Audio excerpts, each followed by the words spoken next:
¿Es racional creer en Dios? Mucha gente piensa que la fe y la razón son opuestos, que la creencia en Dios y el razonamiento lógico duro son como el agua y el aceite. Se equivocan. La creencia en Dios es mucho más racional que el ateísmo. La lógica puede demostrar que hay un Dios. Si miras el universo con sentido común y una mente abierta, encontrarás que está lleno de las huellas dactilares de Dios.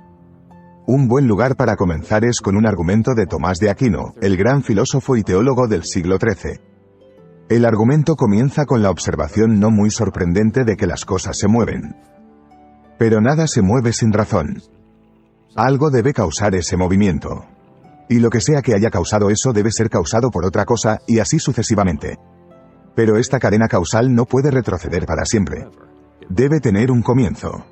Debe haber un motor inmóvil para comenzar todo el movimiento en el universo. Una primera ficha de dominó para poner en marcha toda la cadena.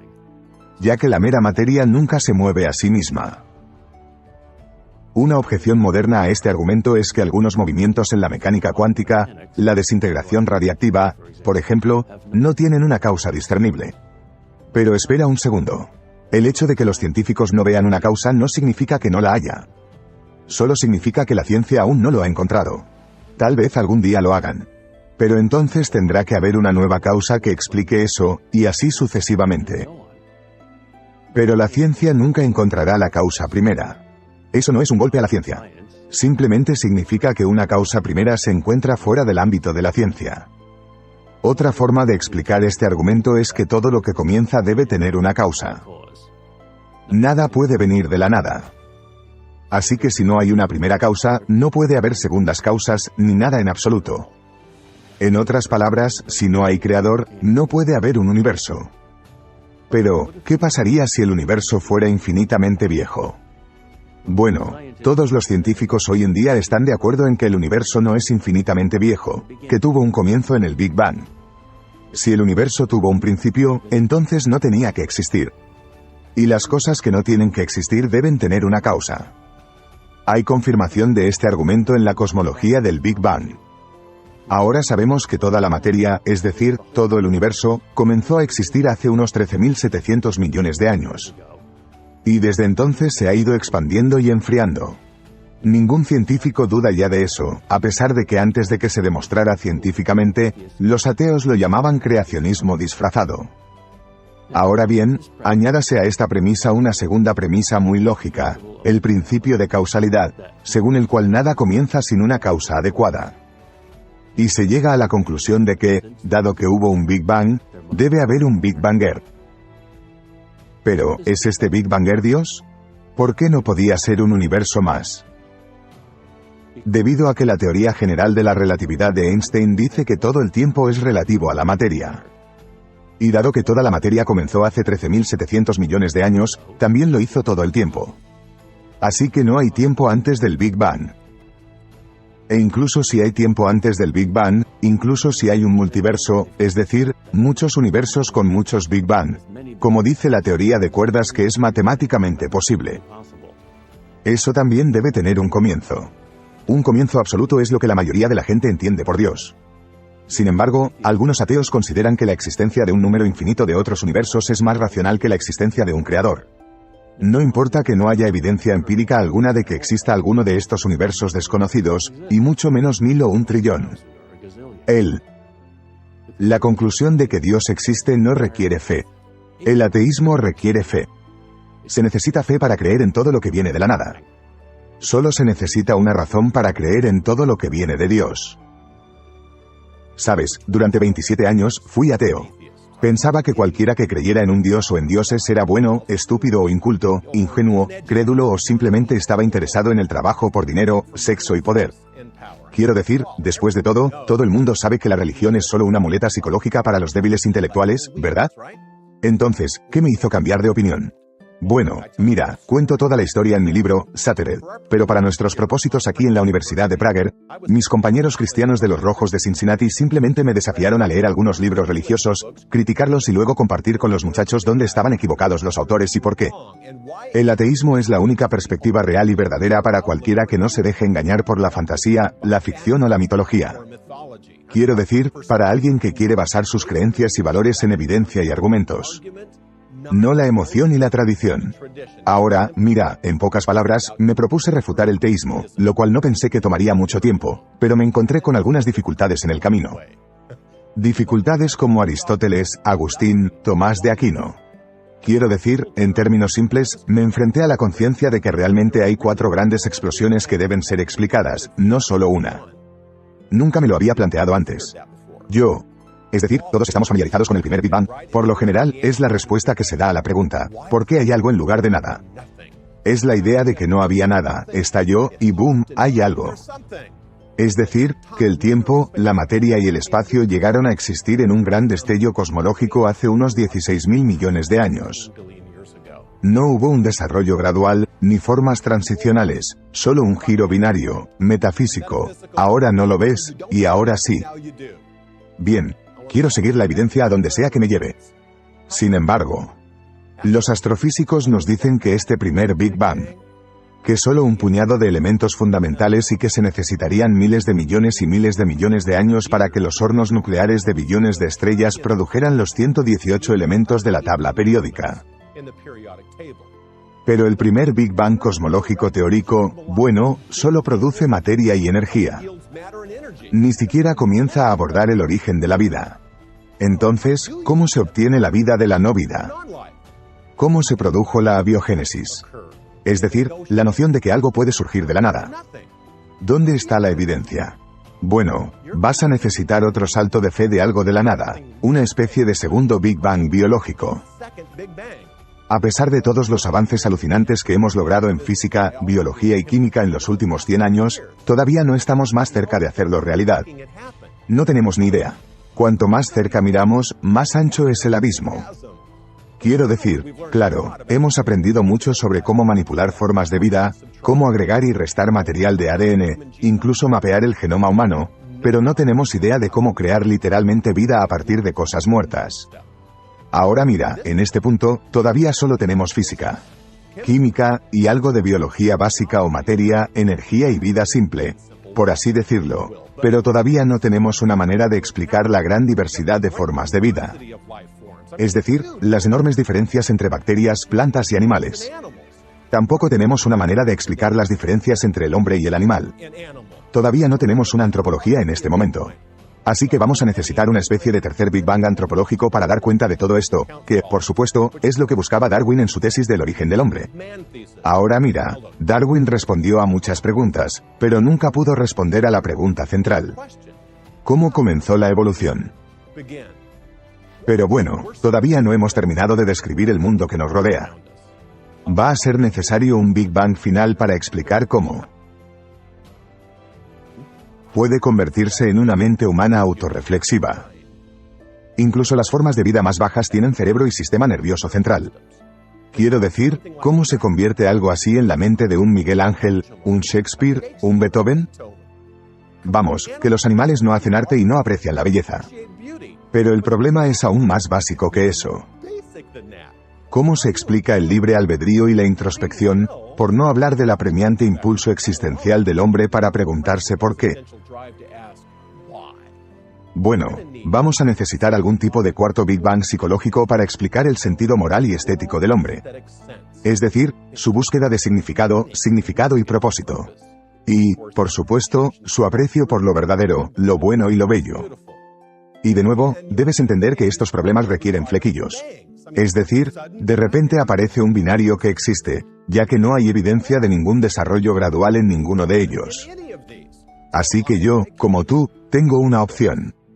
Es la fe en estos 4 Big Bang de algo de nada para dar cuenta de lo que vemos a nuestro alrededor.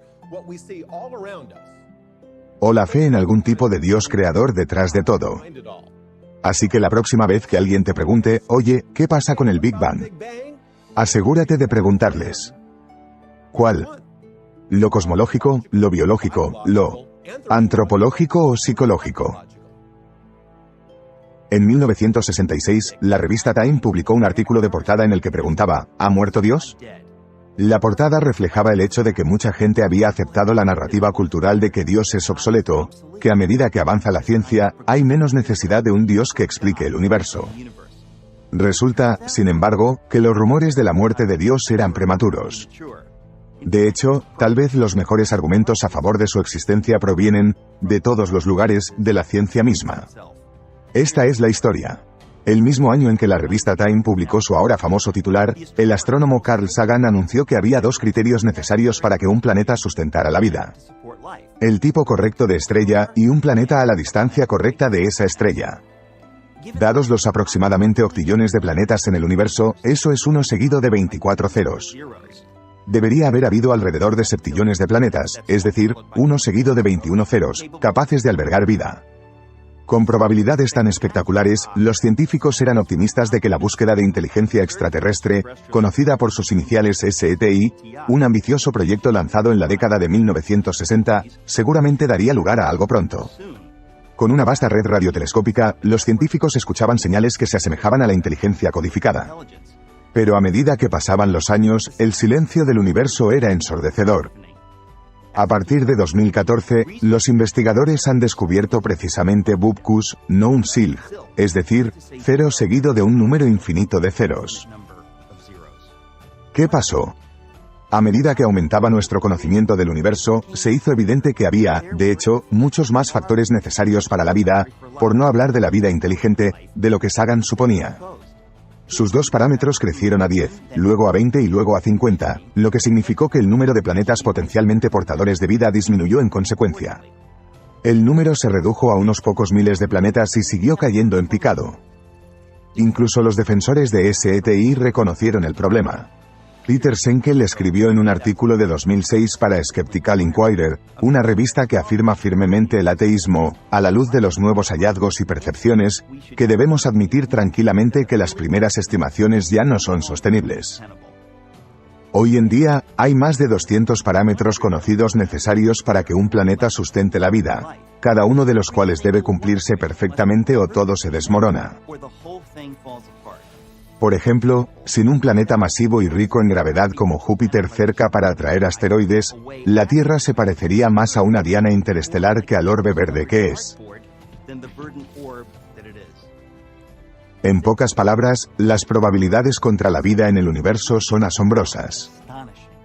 Sin embargo, aquí estamos, no solo existiendo, sino hablando de existir. ¿Qué puede explicarlo? ¿Es posible que cada uno de esos muchos parámetros se haya cumplido perfectamente por accidente? ¿En qué momento es justo admitir que es la propia ciencia la que sugiere que no podemos ser el resultado de fuerzas aleatorias? ¿Acaso asumir que una inteligencia creó estas condiciones perfectas no requiere de hecho mucha menos fe que creer que una Tierra que sustenta la vida acaba de vencer las probabilidades inconcebibles?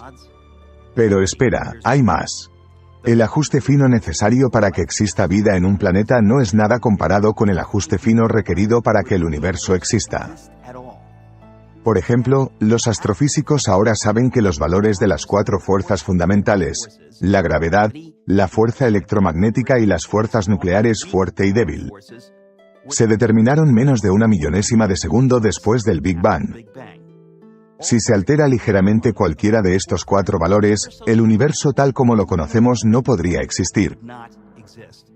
Por ejemplo, si la relación entre la fuerza nuclear fuerte y la fuerza electromagnética hubiera estado desviada por la fracción más pequeña de la fracción inconcebible más pequeña, entonces no se podría haber formado ninguna estrella. Multiplique ese único parámetro por todas las demás condiciones necesarias, y las probabilidades en contra de la existencia del universo son tan astronómicas que la noción de que todo sucedió desafía el sentido común. Sería como lanzar una moneda y que salga cara 10 quintillones de veces seguidas. No creo. Fred Hoyle, el astrónomo que acuñó el término Big Bang, dijo que su ateísmo se vio muy sacudido por estos acontecimientos. Uno de los físicos teóricos más reconocidos del mundo, Paul Davies, ha dicho que la apariencia del diseño es abrumadora. Incluso el difunto Christopher Hitchens, uno de los defensores más agresivos del ateísmo, admitió que, sin lugar a dudas, el argumento del ajuste fino era el argumento más poderoso del otro lado. El profesor de matemáticas de la Universidad de Oxford, el Dr. John Lennox, ha dicho, cuanto más conocemos nuestro universo, más credibilidad gana la hipótesis de que hay un creador como la mejor explicación de por qué estamos aquí.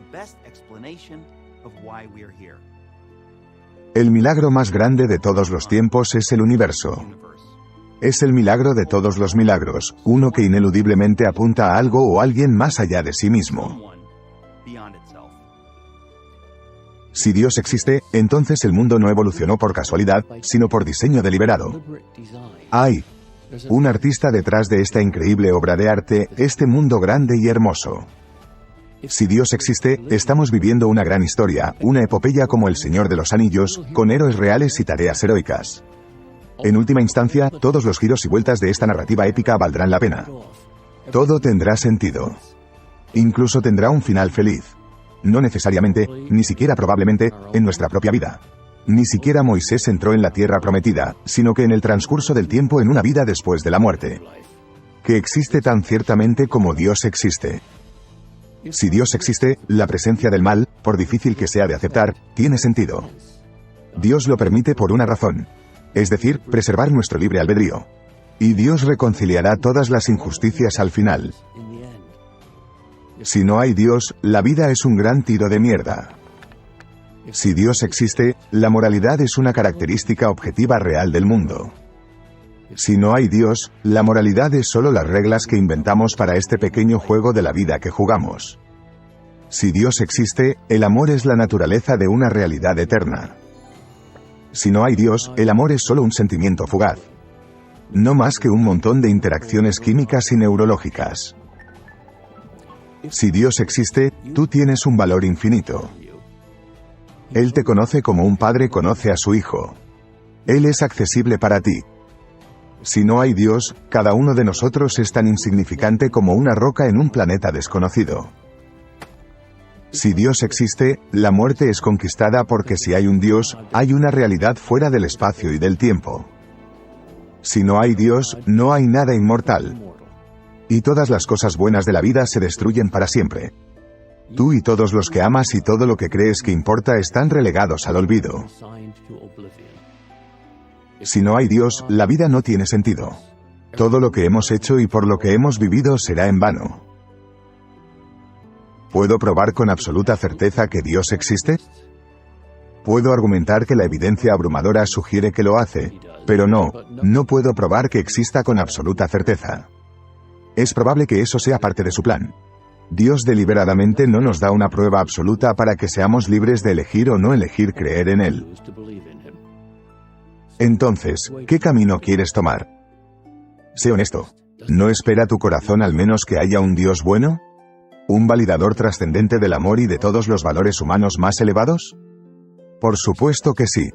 ¿Por qué alguien no desearía que la vida tenga un propósito último, que el bien y el mal sean reales, que exista una justicia última, que nuestro amor por los demás signifique algo? Si eliges vivir como si hubiera un Dios, incluso si no estás seguro de que hay un Dios, no perderás nada y lo ganarás todo. Los cristianos religiosos y los judíos son más felices, viven más tiempo y son más caritativos que sus conciudadanos menos observantes o seculares. Estas no son mis opiniones. Estas son las conclusiones de multitud de estudios científicos. Si has sido ateo por un tiempo, puede ser difícil para ti cambiar tu forma de pensar, incluso si encuentras algún mérito en los muchos argumentos racionales para la existencia de Dios. Pero usted puede cambiar su comportamiento. Puedes vivir como si Dios existiera, incluso si tienes dudas. ¿Por qué? No. Como dije, no perderás nada y tienes todo para ganar. Este enfoque conductual está lejos de ser nuevo. Los judíos han dicho durante mucho tiempo, haremos y entenderemos. Que reconoce que la acción a menudo precede a la comprensión. Entonces, ¿por qué no comenzar con una acción? ¿Por qué no rezar la oración del escéptico? Dios, si existes, debes saber que no soy creyente. Así que, por favor, Dios, dame el don de la fe en tu tiempo y a tu manera. Quiero creer lo que sea verdad. Sí. Dices eso y lo dices en serio y le das un poco de tiempo. Prepárense porque Él no ignorará esa oración. Vamos, dilo. Busca un lugar privado y dilo. Tu Creador está escuchando. Todas las personas buenas se horrorizan ante los sufrimientos de los inocentes. Cuando una persona inocente es golpeada por una enfermedad dolorosa o torturada o asesinada. Naturalmente sentimos tristeza e impotencia y, a menudo, rabia. Muchas personas han afirmado que tal sufrimiento es una prueba de que Dios no existe. Su argumento es el siguiente: Dios es todo bueno y todopoderoso. Un Dios así no permitiría sufrimientos innecesarios. Sin embargo, observamos constantemente sufrimientos injustos. Por lo tanto, al menos una de las premisas acerca de Dios debe ser falsa. O Dios no es todo bueno o no es todopoderoso o simplemente no existe. ¿Qué hay de malo en este argumento? Primero, examinemos lo que queremos decir cuando decimos que Dios no permitiría el sufrimiento injusto. Hay dos categorías de sufrimiento: el sufrimiento causado por los seres humanos, que llamamos males morales, y el sufrimiento causado por la naturaleza, por ejemplo, terremotos o cáncer. El libre albedrío explica cómo Dios puede ser bueno y permitir el mal moral. Debido a que Dios ha dado a las personas el libre albedrío, son libres de comportarse en contra de la voluntad de Dios. El hecho de que hagan el mal no prueba que Dios no sea bueno. Además, si no existiera Dios, no habría un estándar absoluto de bien. Todo juicio presupone una norma. Y eso también es cierto para nuestros juicios morales. ¿Cuál es nuestra norma para juzgar que el mal es malo? Lo más que podríamos decir sobre el mal, si no hubiera Dios, era que a nosotros, en nuestros gustos subjetivos, no nos gustaba que la gente hiciera ciertas cosas a otras personas. No tendríamos una base para decir que un acto es malo, solo que no nos gusta. Por lo tanto, el problema de la maldad humana existe solo si Dios existe. En cuanto al sufrimiento natural, esto plantea lo que parece ser una pregunta más difícil. Vemos a un niño inocente sufrir, por ejemplo, de una enfermedad incurable. Nos quejamos.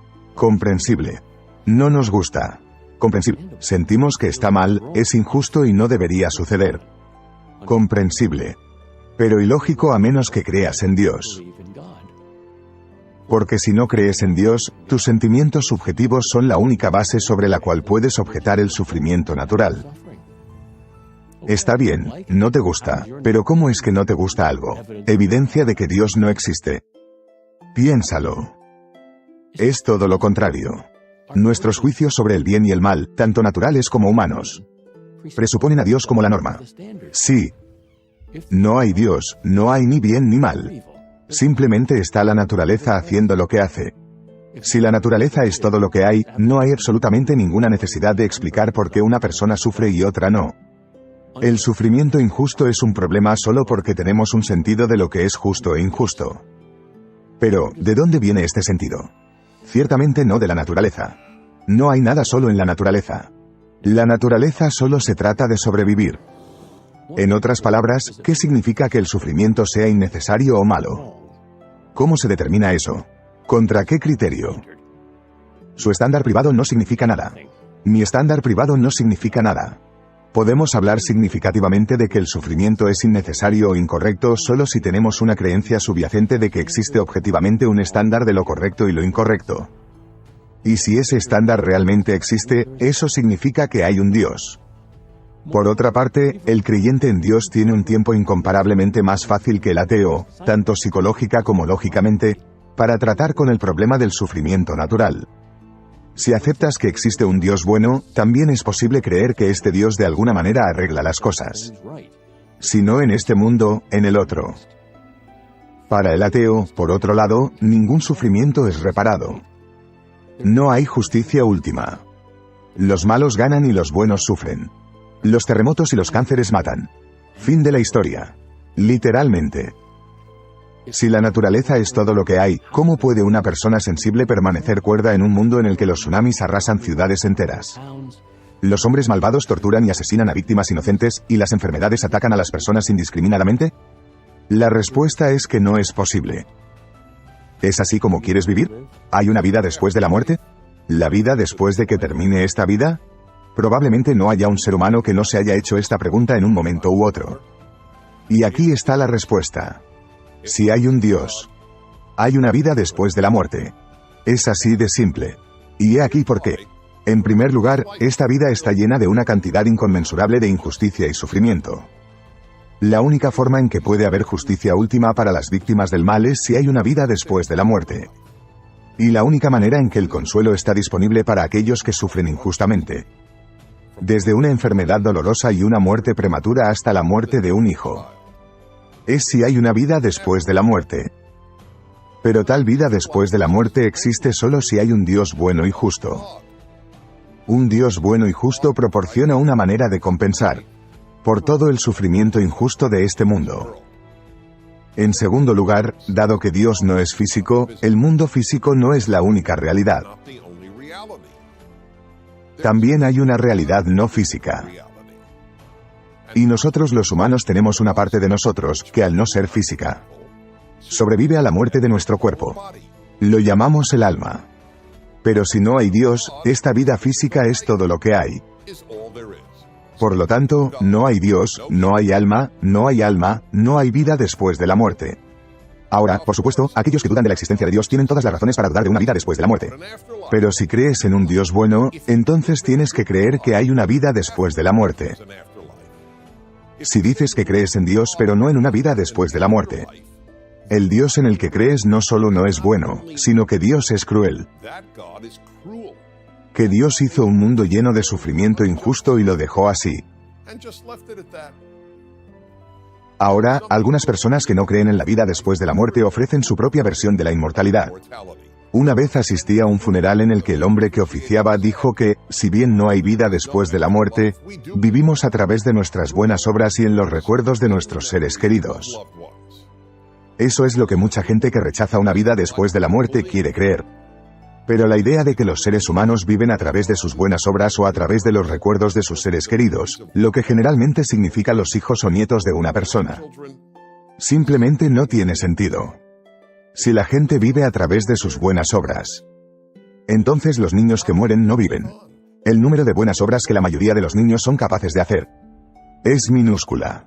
En cuanto a los bebés que mueren, bueno, los bebés no pueden participar en buenas obras en absoluto, así que supongo que simplemente no viven. De todos modos, la verdad es que las malas obras suelen vivir más tiempo que casi todas las buenas. De hecho, si las obras nos hacen inmortales, Hitler, con todo el mal que hizo, es mucho más inmortal que las personas más amables de la Tierra. En cuanto a vivir en la memoria de nuestros hijos, ¿qué les decimos a los que no tienen hijos? Arrepentido. No sigues viviendo. Además, vivir en la memoria de cualquiera, por muy hermoso que sea, no es lo mismo que la inmortalidad o una vida después de la muerte. Como dijo Woody Allen, no quiero alcanzar la inmortalidad a través de mi trabajo, quiero lograrlo a través de no morir. Si no hay vida después de la muerte, no seguimos viviendo, punto. Seamos lo suficientemente honestos como para reconocerlo. Si no hay vida después de la muerte, ninguno de nosotros volverá a estar con aquellos que más amamos y que nos aman.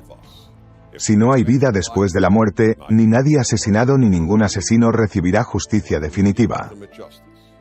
Si no hay vida después de la muerte, esta vida, para la gran mayoría de las personas que alguna vez vivieron y para los que están vivos ahora, es un juego de dados sin sentido. Finalmente, la gente siempre me pregunta, ¿qué pasa en el más allá? A lo que solo puedo responder, no sé. Pero sí sé esto. Mi creencia en Dios y en la vida después de la muerte me mantiene cuerdo. La idea de que esta vida es todo lo que hay significa que los torturadores se salen con la suya con los horrores en los que se han involucrado. Significa que esta vida es aleatoria y sin sentido. Y significa que nunca volveré a ver a nadie a quien amo. Esto me volvería loco. De hecho, no veo cómo no volvería loco a nadie. ¿A quién le importa el sufrimiento y que ama a alguien? Entonces, ¿existe una vida después? Sí. ¿Hay un Dios? Por supuesto que sí. Soy Dennis Prager. Desde el siglo XVIII y los albores de la llamada Edad de la Razón, la mayoría de las personas mejor educadas del mundo han estado absolutamente seguras de que solo la razón nos conducirá a la bondad y a un mundo bueno. No necesitamos un Dios, no necesitamos religión, todo lo que necesitamos es razón. El mal, se nos ha dicho durante casi 3 siglos, no tiene sentido, es irracional. Es por eso que a menudo escucharás a los dictadores asesinos referirse a ellos como locos y a sus malvados regímenes descritos como productos de locos. En otras palabras, todo lo contrario de los hombres racionales. Stalin era irracional, Pol Pot era un loco, la revolución cultural genocida de Mao en la que dirigió la matanza de 50 a 75 millones de chinos en tiempos de paz, nada menos, se llama rutinariamente locura. Y los llamamientos del régimen iraní a la aniquilación de Israel son rutinariamente descartados como, lo adivinaste, irracionales. Mientras tanto, las cosas buenas y morales siempre se asocian con ser razonable. Pero esta asociación de la razón con el bien es una ilusión. Por supuesto, la razón podría argumentar a favor de hacer el bien, pero también podría argumentar a favor de hacer el mal. Tomemos un ejemplo no homicida. ¿Es correcto o incorrecto que un estudiante haga trampa en un examen? Está mal, por supuesto. Pero ahora responde a esto. ¿Es racional o irracional hacer trampa en un examen?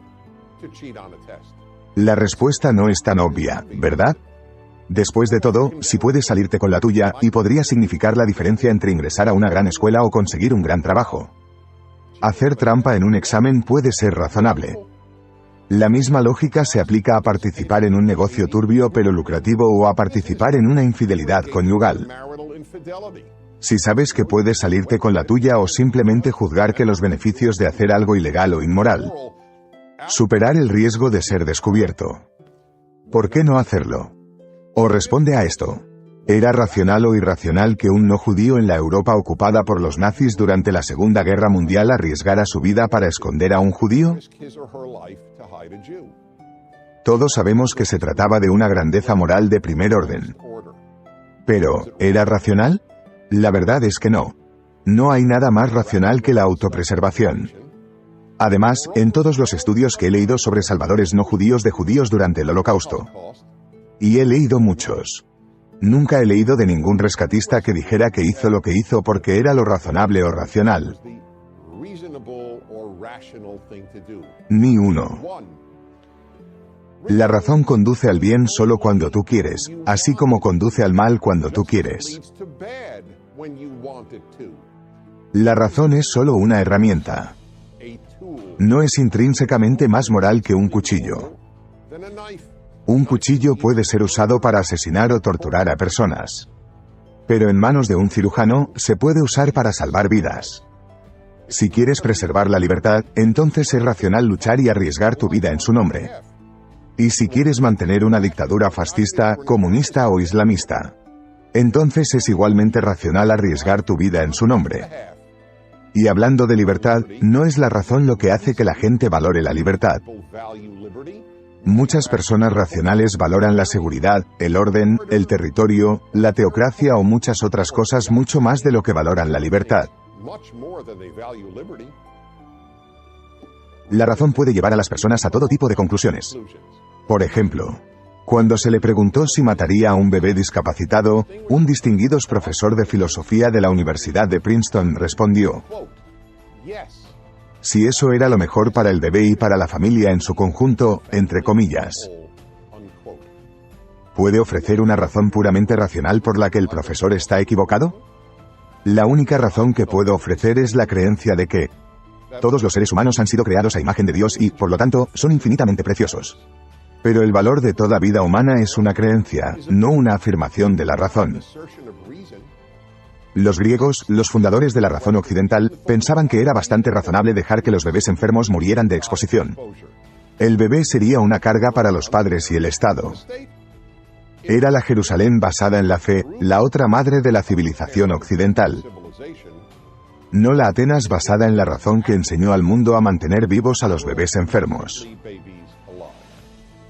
Así que la próxima vez que leas acerca de algún crimen terrible o de algún régimen terrible, por favor, no lo descartes como irracional o loco. Llámalo por lo que es. Mal. Hay dos preguntas importantes, de hecho fundamentales, que tienes que responder en la vida. La primera es, ¿existe un Dios, específicamente un creador moral y juzgador? La segunda es, ¿la gente es básicamente buena? Tu respuesta a la segunda pregunta moldeará casi todos tus puntos de vista morales, sociales y políticos, incluso más que si crees en Dios. Es por eso que un creyente y un ateo que tienen los mismos puntos de vista sobre la naturaleza humana, casi siempre tienen los mismos puntos de vista sociales y políticos. Permítanme darles algunos ejemplos. Probablemente hayas escuchado la frase, la pobreza causa crimen.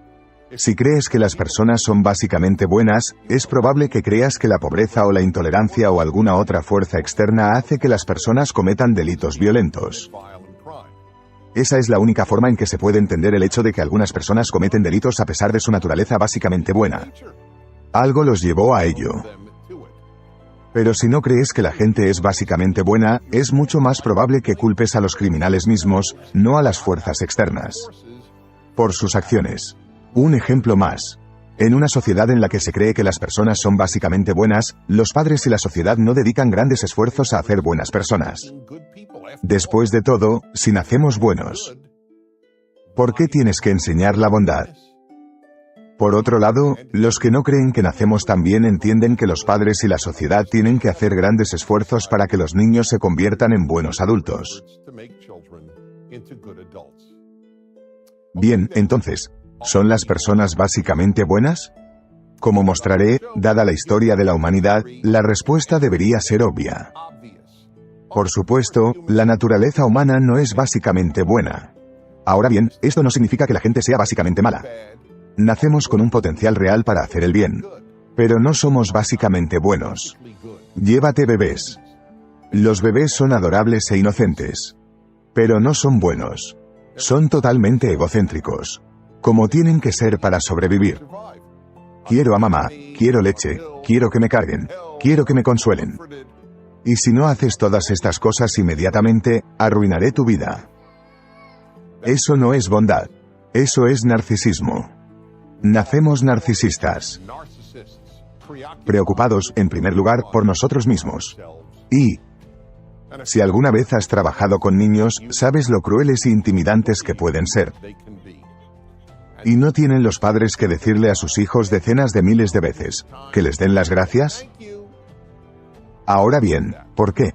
Si somos naturalmente buenos, ¿no sería natural sentir y expresar gratitud? Y luego está el registro histórico.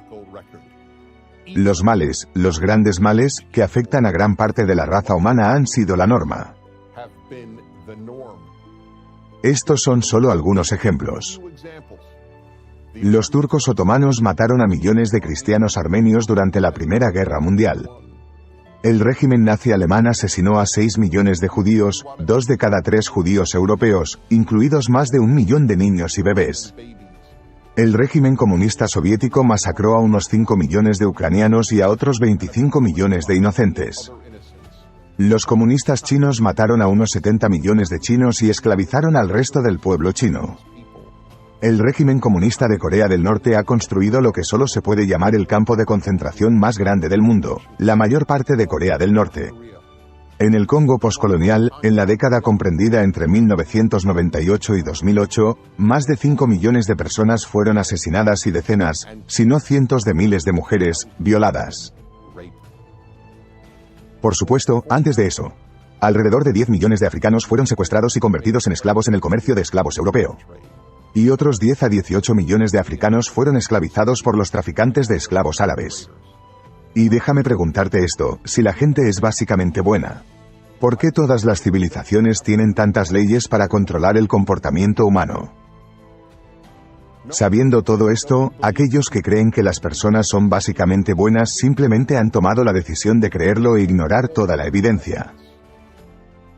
¿Por qué la gente comete maldad? Porque es fácil. Porque es tentador, y sí, porque a menudo concuerda con la naturaleza humana. Es por eso que descubrir cómo hacer buenas personas es el proyecto más importante en toda la vida humana. Pero primero, tienes que creer que es necesario. ¿Crees que el bien y el mal existen? La respuesta a esta pregunta separa los valores judeocristianos de los valores seculares. Permítanme ofrecer el ejemplo más claro posible. Asesinato. ¿Está mal el asesinato? ¿Es malvado? Casi todo el mundo respondería que sí, pero ahora voy a plantear una pregunta mucho más difícil. ¿Cómo lo sabes? Estoy seguro de que piensas que el asesinato está mal. Pero, ¿cómo lo sabes? Si te preguntara cómo sabes que la Tierra es redonda, me mostrarías fotografías del espacio exterior o me ofrecerías datos medibles. Pero, ¿qué fotografías podrías mostrar? ¿Qué medidas podría proporcionar? Que prueban que el asesinato, la violación o el robo están mal. El hecho es que no se puede. Hay hechos científicos, pero sin Dios, no hay hechos morales. En un mundo secular, solo puede haber opiniones sobre la moralidad. Pueden ser opiniones personales u opiniones de la sociedad. Sino solo opiniones. Todos los filósofos ateos que he leído o debatido sobre este tema han reconocido que si no hay Dios, no hay moral objetiva. Los valores judeocristianos se basan en la existencia de un Dios moral. En otras palabras, ¿solo si hay un Dios que dice que el asesinato está mal el asesinato? De otra manera, toda moralidad es opinión. Todo el mundo occidental, lo que llamamos civilización occidental, se basa en esta comprensión. Ahora, permítanme aclarar dos cosas. Primero, esto no significa que si no crees en Dios, no puedas ser una buena persona. Hay muchas personas amables y morales que no creen en Dios ni en los valores judeocristianos. Pero la existencia de estas buenas personas no tiene nada que ver con la cuestión de si el bien y el mal existen realmente si no hay Dios. Segundo, ha habido muchas personas que creyeron en Dios que no eran buenas personas. De hecho, no pocos han sido malvados e incluso han cometido el mal en nombre de Dios. La existencia de Dios no asegura que las personas hagan el bien. Ojalá lo hiciera. La existencia de Dios solo asegura que el bien y el mal existen objetivamente, y no son meras opiniones. Sin Dios, por lo tanto, terminamos con lo que se conoce como relativismo moral, lo que significa que la moralidad no es absoluta, sino solo relativa al individuo o a la sociedad. Sin Dios, las palabras bien y mal son solo otra forma de decir me gusta y no me gusta. Si no hay Dios, la afirmación de que el asesinato es malo es la misma que la afirmación de que no me gusta el asesinato. Ahora bien, muchos argumentarán que no se necesitan absolutos morales. La gente quiere asesinar porque no quiere ser asesinada. Pero ese argumento no es más que una ilusión. Hitler, Stalin y Mao no querían ser asesinados. Pero eso no les impidió asesinar a unos 100 millones de personas. No es una coincidencia que el rechazo de los valores judeocristianos en el mundo occidental por parte del nazismo y el comunismo haya llevado al asesinato de todas estas personas inocentes. Tampoco es una coincidencia que las primeras sociedades del mundo en abolir la esclavitud, una institución que existió en todas las sociedades conocidas en la historia de la humanidad, fueran sociedades occidentales arraigadas en los valores judeocristianos. Y así fueron las primeras sociedades en afirmar los derechos humanos universales, en emancipar a la mujer y proclamar el valor de la libertad. Hoy en día, el rechazo de los valores judeocristianos y de los absolutos morales ha llevado a un mundo de confusión moral. En el New York Times de marzo de 2015, un profesor de filosofía lo confirmó. Escribió: ¿qué dirías si descubrieras que nuestras escuelas públicas están enseñando a los niños que no es cierto que esté mal matar a la gente por diversión? ¿Te sorprendería? A continuación, el profesor añadió: la abrumadora mayoría de los estudiantes universitarios de primer año considera las afirmaciones morales como meras opiniones. Así que, cualquier cosa que creas acerca de Dios o de la religión, he aquí un hecho. Sin un Dios que sea la fuente de la moralidad, la moralidad es solo una cuestión de opinión. Así que, si quieres un mundo bueno, muerte de los valores judeocristianos debería asustarte. En el mundo externo o físico, todos somos conscientes de la causa y el efecto estándar, ¿verdad?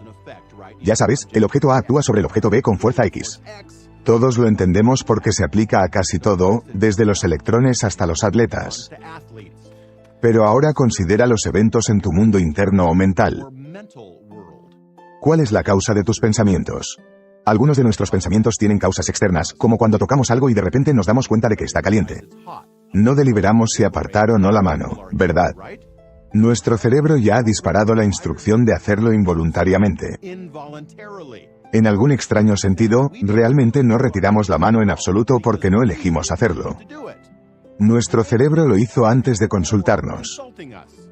Una segunda causa de nuestros pensamientos es interna. Digamos que estás pensando en hacer una gran presentación y, a medida que lo haces, te pones cada vez más nervioso y tu presión arterial y tu ritmo cardíaco aumentan. Ahora, nada externo está actuando sobre ti. Estás haciendo toda la causa internamente, ¿verdad? Tus pensamientos ansiosos están haciendo que tu cerebro envíe señales a tu corazón, y lo entendemos. Pero ahora quiero que consideres una tercera categoría de tus pensamientos. Son tus elecciones conscientes. Algo tan sencillo como elegir dónde ir a comer. Ahora, cuando haces introspección, cuando piensas en tu pensamiento, ¿crees que eres el agente activo a cargo del proceso? ¿O que solo eres un receptor pasivo de la instrucción? Que no tienes otra opción en el asunto. Son todas las fuerzas externas, ya sean ambientales, genéticos, químicos, biológicos o neurológicos. En otras palabras, ¿crees que todos tus pensamientos tienen causas externas más allá de tu control, o crees que controlas algunos, si no la mayoría, de tus pensamientos? Ahora, sigamos con nuestro ejemplo del almuerzo por un segundo. Volvamos a la pregunta. Te pregunto, ¿dónde quieres ir a almorzar hoy? Ahora bien, si todo lo que eres es un cerebro, un sistema exhaustivamente físico de neuronas y sinapsis, entonces no hay ningún tú que vaya a tomar una decisión en absoluto. Sus procesos de pensamiento son básicamente una compleja serie de fichas de dominó de electrones que chocan entre sí. Es solo causa y efecto físico, ¿verdad? Algo que se puede entender exhaustivamente en términos de física y química. No hay un tú que sea un agente que esté deliberando o eligiendo o ejerciendo el libre albedrío, y es por eso que, si eres solo un cerebro, no puedes tener libre albedrío. Sería solo una máquina física, una computadora muy compleja pero programada. Pero si eres algo más que tu cerebro, si eres lo que tiene el cerebro, entonces cuando te pregunto, ¿a dónde quieres ir a almorzar? Vas a empezar a deliberar. Vas a sopesar tus preferencias de sabor, el tiempo de viaje, tal vez incluso contando calorías. Tendrías que sopesar varias razones para elegir un lugar en lugar de otro. No se le haría pensar en ninguna de estas cosas. Elegías pensar en estas cosas, y podías detenerte en cualquier momento que quisieras. Por lo tanto, lo que tenemos aquí son dos tipos diferentes de cosas, una mente inmaterial y el cerebro material. Tú eres lo que tiene el cerebro. Tú no eres tu cerebro. Ahora mira. Incluso si fueras el principal experto en cerebros del mundo y supieras lo que está sucediendo con cada electrón en el cerebro de alguien en un momento particular específico, todavía no tendrías ni idea de lo que está sucediendo dentro de la mente de esa persona. Los cirujanos pueden tener acceso a mi cerebro, pero solo yo tengo acceso a mi mente.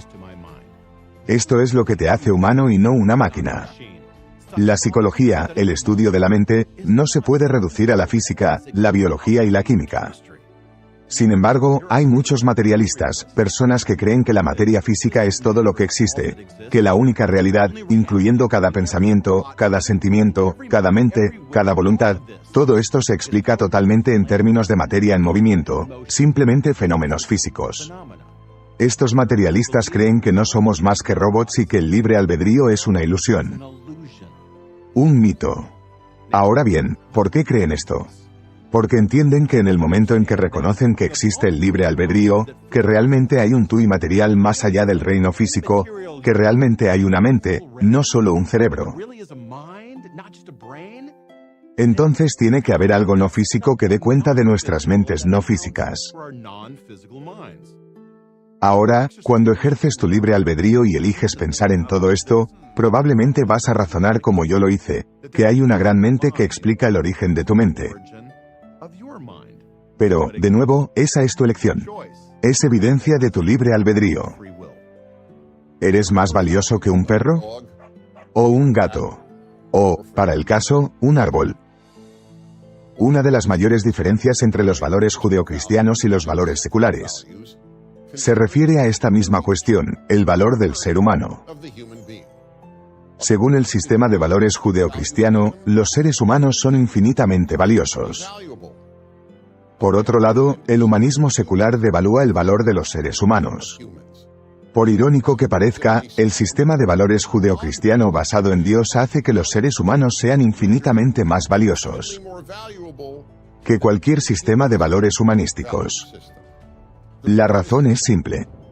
Si no hay Dios, los seres humanos son solo seres materiales y, por lo tanto, no valen nada más allá de la materia de la que están compuestos. Pero en el sistema judeocristiano, los seres humanos son creados a imagen de Dios, lo que significa que la vida humana es sagrada. En otras palabras, o somos creados a imagen de los átomos de carbono y, por lo tanto, no valemos mucho más que el carbono, o somos creados a imagen de Dios y, por lo tanto, infinitamente valiosos. Nuestra sociedad secular post-judeo-cristiana ha hecho que los seres humanos sean menos importantes que en cualquier otro momento de la historia occidental. En primer lugar, la negación secular de que los seres humanos han sido creados a imagen de Dios ha llevado a que los seres humanos sean cada vez más equiparados con los animales. Es por eso que en el transcurso de 30 años de preguntar a estudiantes de secundaria y universitarios si primero intentarían salvar a su perro o a un extraño, 2/3 siempre han votado en contra de la persona. O no saben lo que harían o en realidad votan por el perro. Muchos adultos ahora votan de manera similar. ¿Por qué? Hay dos razones. Una es que con la negación de la autoridad de valores más elevados como las enseñanzas religiosas, las personas toman cada vez más decisiones morales sobre la base de cómo se sienten. Y como casi todo el mundo siente más por su perro que por un extraño, muchas personas simplemente eligen al perro. La otra razón es que una vez que te deshaces de los valores judeocristianos, no hay razón para elevar el valor humano por encima del de un animal. Es por eso que las personas alejadas de los valores judeocristianos, incluidos muchos judíos y cristianos, programas de apoyo como Holocausto en tu plato. Holocausto en tu plato es una campaña desarrollada por el Grupo de Derechos de los Animales, Personas por el Trato Ético de los Animales, PETA, que enseña que no hay diferencia entre la barbacoa de pollos en América y la quema de judíos en el Holocausto. ¿Por qué? Porque un humano y una gallina valen lo mismo. Así también en un notorio caso de Tucson, Arizona, una mujer gritó a los bomberos que sus 3 bebés estaban en la casa en llamas. Pensando que los hijos de la mujer estaban atrapados en el interior, los bomberos arriesgaron sus vidas para salvar a los 3 gatos de la mujer. Si piensas que estos dos ejemplos son solo teóricos, la pregunta perro extraño o extremo, la madre de los gatos de Tucson. He aquí una cuestión que no es ni teórica ni extrema. Cada vez más personas creen, como lo hace PETA, que incluso si condujera a una cura para el cáncer o el SIDA, sería un error experimentar con animales. De hecho, muchos defensores de los derechos de los animales creen que incluso para salvar una vida humana, sería un error matar a un cerdo para obtener una válvula cardíaca. El siglo XX mostró vívidamente lo que sucede con el valor humano cuando se abandonan los valores judeocristianos. La Alemania nazi y los diversos regímenes comunistas rechazaron los valores judeocristianos y terminaron masacrando al mayor número de personas en la historia de la humanidad. Para el nazismo, los judíos y los miembros de otros grupos no arios fueron declarados inútiles y asesinados por millones. Para los comunistas, el valor humano estaba determinado únicamente por los partidos comunistas, que asesinaron a decenas de millones de personas. Solo rechazando los valores judeocristianos pudieron los nazis declarar subhumanos a los judíos, eslavos y otros. Y solo rechazando los valores judeocristianos podían los regímenes comunistas masacrar a los que llamaban enemigos de clase. Vida humana individual. No significaba nada. Mientras tanto, la esclavitud humana fue abolida solo en el mundo judeocristiano.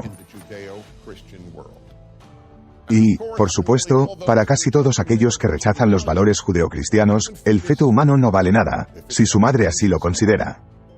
Por último, hay una parte cada vez más ruidosa del movimiento ecologista que también denigra el valor humano. Para estos individuos, el ser humano no es infinitamente precioso. Los árboles, los ríos y las montañas lo son. Así que, ¿eres más valioso que un perro, un gato o un árbol? Eso depende de su sistema de valores. Ningún documento en la historia del mundo cambió tanto el mundo para mejor. Al igual que los 10 mandamientos. La civilización occidental, la civilización que desarrolló los derechos humanos universales. Creó la igualdad de la mujer. Puso fin a la esclavitud, creó la democracia parlamentaria, entre otros logros únicos. No se habría desarrollado sin ellos. Como verás cuando se explique cada uno de los 10 mandamientos. Estos mandamientos son tan relevantes hoy en día como cuando se dieron hace más de 3000 años. De hecho, son tan relevantes que los 10 mandamientos son todo lo que se necesita para hacer de un mundo bueno, un mundo libre de tiranía y crueldad. Imaginemos por un momento un mundo en el que no hubiera asesinatos ni robos. En un mundo así, no habría necesidad de ejércitos, ni de policías, ni de armas. Hombres, mujeres y niños podían caminar a cualquier lugar a cualquier hora del día o de la noche sin temor a ser asesinados o robados. Imaginemos además un mundo en el que nadie codiciara lo que pertenecía a su prójimo, un mundo en el que los hijos honraran a su madre y a su padre y la unidad familiar prosperara, un mundo en el que la gente obedeciera el mandato de no mentir. La receta para un mundo bueno está en estos 10 sublimes mandamientos. Pero hay una trampa. Los 10 mandamientos se basan en la creencia de que fueron dados por una autoridad superior a cualquier hombre, rey o gobierno. Es por eso que la oración que precede a los 10 mandamientos afirma lo siguiente. Dios habló todas estas palabras. Verás, si los 10 mandamientos, por grandes que sean, fueron dados por alguna autoridad humana, entonces cualquier persona podría decir, ¿quién es este hombre Moisés? ¿Quién es este rey o reina? ¿Quién es este gobierno para decirme cómo debo comportarme? Bien, entonces, ¿por qué Dios es indispensable para los 10 mandamientos? Porque, para decirlo de la manera más directa posible, si no es Dios quien declara que el asesinato está mal, el asesinato no está mal. Sí, esto le parece incomprensible a mucha gente hoy en día, incluso absurdo. Muchos de ustedes están pensando, ¿este tipo está diciendo que no puedes ser una buena persona si no crees en Dios? Permítanme responder con la mayor claridad posible. No estoy diciendo eso. Por supuesto que hay personas buenas que no creen en Dios, así como hay personas malas que sí lo creen. Y muchos de ustedes también están pensando, yo creo que el asesinato está mal, no necesito que Dios me lo diga. Ahora bien, esa respuesta es solo una verdad a medias. No tengo ninguna duda de que si eres ateo y dices que crees que el asesinato está mal, crees que el asesinato está mal. Pero perdóname, necesitas que Dios te lo diga. Todos necesitamos que Dios nos lo diga. Verás, incluso si descubriste que el asesinato está mal por tu cuenta, sin Dios y los 10 mandamientos, ¿cómo sabes que está mal? No creer que está mal, quiero decir, saber que está mal. El hecho es que no puedes. Porque sin Dios, el bien y el mal son solo creencias personales, opiniones personales. Creo que robar en tiendas está bien, pero no es así. A menos que haya un Dios, toda moralidad es solo opinión y creencia. Y prácticamente todos los filósofos ateos lo han reconocido. Otro problema con el punto de vista de que no necesitas a Dios para creer que el asesinato está mal es que mucha gente no ha compartido tu punto de vista. Y no hay que remontarse muy atrás en la historia para demostrarlo. En el siglo XX, millones de personas en las sociedades comunistas y bajo el nazismo mataron a unos 100 millones de personas. Y eso sin contar un solo soldado muerto en la guerra. Así que no confíes demasiado en la capacidad de las personas para distinguir el bien del mal sin una autoridad superior. Es muy fácil dejarse llevar por un gobierno, un demagogo o una ideología, o racionalizar que lo malo que estás haciendo no está realmente mal. E incluso si descubres lo que está bien y lo que está mal, Dios sigue siendo necesario.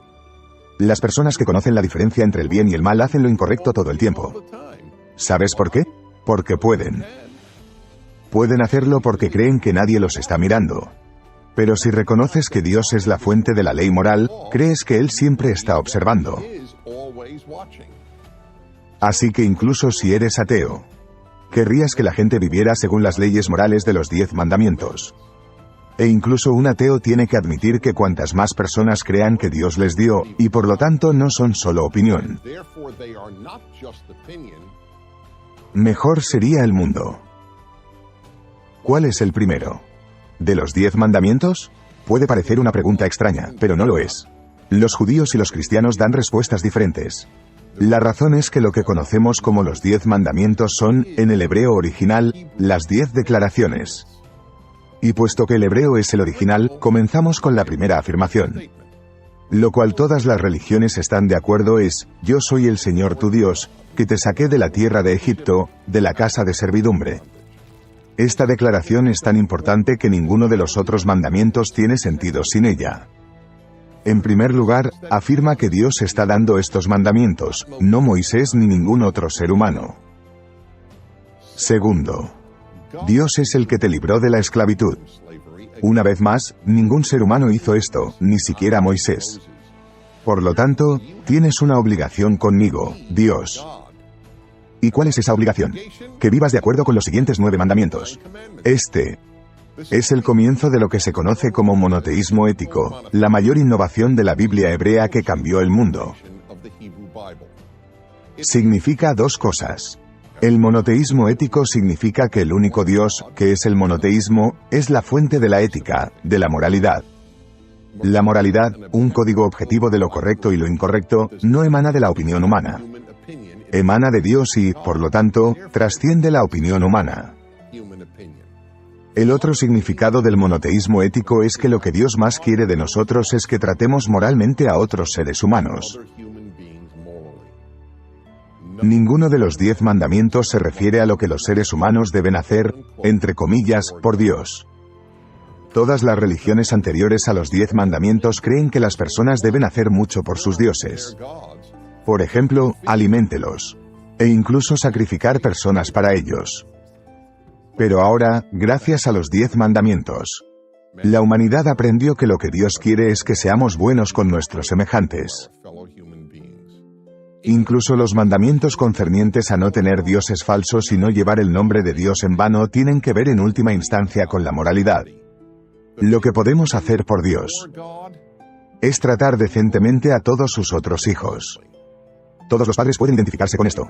Los padres, o al menos los padres sanos, tienen una alegría indescriptible cuando ven a sus hijos actuar amorosamente unos con otros y un dolor indescriptible cuando ven que sus hijos se lastiman entre sí. De la misma manera, Dios, que es semejante a nuestro Padre Celestial, se preocupa más por la forma en que tratamos a otros seres humanos, todos los cuales son sus hijos. La tercera enseñanza crítica de la primera afirmación, yo soy el Señor tu Dios, que te saqué de Egipto, de la casa de servidumbre. Es la importancia y el significado de la libertad. Nótese que Dios no está diciendo en esta introducción a los 10 mandamientos que Él creó el mundo. Seguramente habría tenido mucho sentido que Dios introdujera los 10 mandamientos con la declaración, yo soy el Señor tu Dios, que creó el mundo. Al fin y al cabo, eso es bastante impresionante y tendría sentido. Yo creé el mundo, será mejor que me escuches. Pero no. Lo único que Dios declara es que sacó a los hijos de Israel de la esclavitud y los llevó a la libertad. Así es como Dios odia la esclavitud.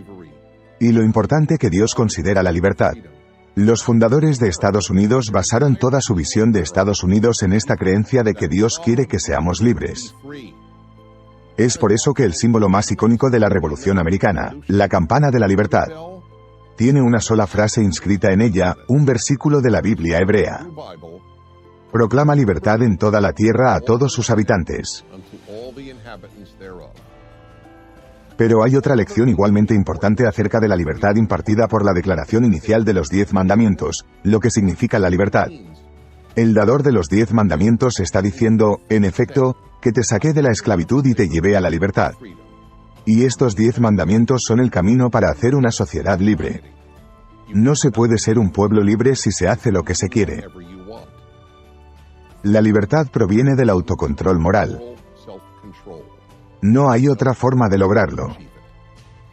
Y cuarto y último, al decirnos que liberó a los esclavos hebreos, Dios dejó en claro que se preocupa profundamente por los seres humanos. Es impresionante crear el mundo. Pero lo que más importa no es solo que haya un creador, sino que al creador le importa sobre su creación. Todo eso está en la única instrucción con que los 10 mandamientos comienzan. Analicemos el segundo mandamiento, según el más antiguo, que es la enumeración judía de los 10 mandamientos. En la tradición cristiana, es el primer mandamiento. La traducción más común comienza: no tendrás dioses ajenos delante de mí. A continuación, el mandamiento prohíbe tanto la fabricación de ídolos como la adoración de ídolos. La mayoría de las personas, cuando piensan en este mandamiento, piensan comprensiblemente que solo prohíbe la adoración de ídolos y la adoración de dioses, como los antiguos dioses paganos de la lluvia, de la fertilidad, todos los demás dioses de la naturaleza y los dioses principales, como el Júpiter romano y el Zeus griego. Sin embargo, hay un gran problema con esta comprensión del mandamiento. Dado que hoy en día nadie adora a estos dioses, y mucho menos adora ídolos hechos de piedra, la mayoría de la gente piensa que este mandamiento es irrelevante para la vida moderna. La ironía, sin embargo, es que este mandamiento no solo es relevante para la vida moderna, sino que en muchos sentidos es la madre de todos los demás mandamientos. ¿Por qué es tan relevante hoy en día? Porque hoy tenemos tantos dioses falsos como los antiguos. ¿Y por qué es la madre de todos los demás mandamientos? Porque si identificamos a los dioses falsos y evitamos adorarlos, eliminaremos una de las mayores barreras para un mundo bueno, los dioses falsos. Así que comencemos definiendo a un dios falso. El punto del monoteísmo bíblico es que hay un solo Dios, y que solo este Dios, el creador del universo, que exige que guardemos estos 10 mandamientos. Es para ser adorado. ¿Por qué? Primero, porque un Dios significa una raza humana. Solo si todos tenemos el mismo Creador o Padre, por así decirlo, todos somos hermanos y hermanas. En segundo lugar, tener el mismo Padre también significa que ninguna persona o grupo es intrínsecamente más valioso que otro. Y tercero, un Dios significa una norma moral para todas las personas. Si Dios declara que el asesinato está mal para todos, y no puedes ir a otro Dios por otra norma moral. Cuando se adora cualquier otra cosa, resultan cosas malas. No solo las cosas que obviamente pueden conducir al mal, como la adoración del poder, o raza, o dinero, o bandera. Pero también cosas que casi siempre se ven como muy bellas, como el arte, o educación, o incluso el amor. Sí, cualquiera de estas cosas a menudo maravillosas, cuando se adora, puede conducir a resultados terribles. Por ejemplo, el arte. Muchos de los seres humanos más crueles de la historia amaban la música y el arte hermosos. Pero como amante de la música, aprendí temprano en la vida el triste hecho. Esa gran música se puede usar para inspirar a las personas a seguir el mal tanto como se puede usar para inspirar a las personas a hacer el bien. El gran director de Hollywood, Stanley Kubrick, lo señaló vívidamente en su clásica película de 1971, La Naranja Mecánica.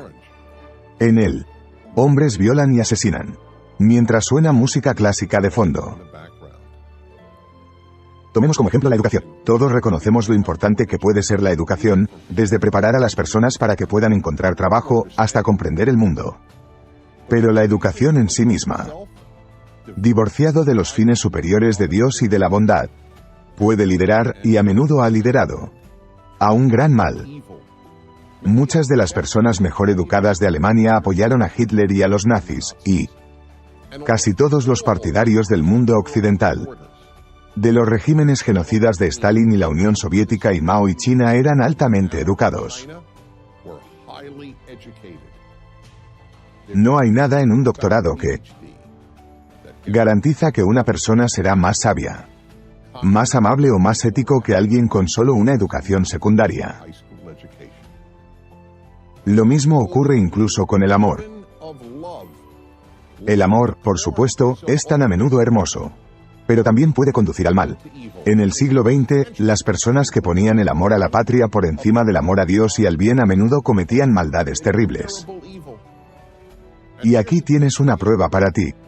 Imagina que la mascota que amas y un extraño, una persona que no conoces y por lo tanto no podrías amar, se están ahogando. ¿Primero intentas salvar a tu mascota? ¿O el forastero? Bueno, si el amor es un fin en sí mismo, salvas a tu mascota. Pero si consideras que la vida humana es un valor más alto que el amor, no seguirás el amor. Este mandamiento hizo posible la revolución ética de la Biblia y de los 10 mandamientos, lo que se conoce como monoteísmo ético. Adorad al Dios de los 10 mandamientos y haréis un mundo bueno. Adora a un Dios falso, no importa cuán noble suene. Y terminarás con un mundo de crueldad. Soy Dennis Prager. Join Prager University, subscribe to our YouTube channel, and sign up for free at prageru.com.